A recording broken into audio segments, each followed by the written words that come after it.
Hello guys, nandito tayo ngayon sa top of the world. Nandito tayo ngayon sa Antel Grand Village. Ito yung top view po ng project na yan guys. So ito siya. Alright. Kung bago ka pa lang sa aking YouTube channel, please watch this.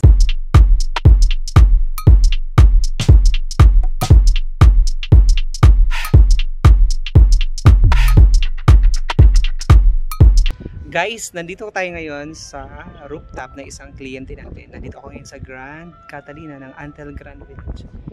Well guys, papakita ko sa inyo yung kabuuan ng Antel. Ang ganda, ang laki, ang init. Look at this guys. Yan. So nasa Grand Meadows tayo. This is the Grand Catalina. Ayan siya guys, no? Sa top. Itong naman sa kabila to, this is the Grand Forbes. Ayan siya. Okay, ang laki ng project natin. Ayun lang po ang Manila area po, no? Ang Manila area, closer natin ng konti, guys, no? Nakikita niyo yung mga nakikita ko? Yun. Ayun po, mga building sa Manila. Ayan na siya. So, ayan siya po. Closer natin konti para medyo mas maliwanag. Ayan, no? Mga building sa Makati, Makapagal. Ayan na siya po.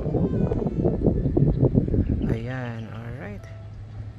Ayun na, Manila Bay, ayun na guys, Ross Boulevard, ayan lang siya. So nasa Antel lang po tayo guys, pero ayan po, napakalapit lang ng Manila dito. Yun po siya.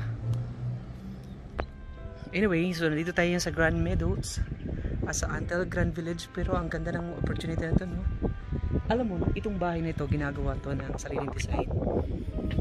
Tingnan mo yung ibang bahay guys, ayun, no?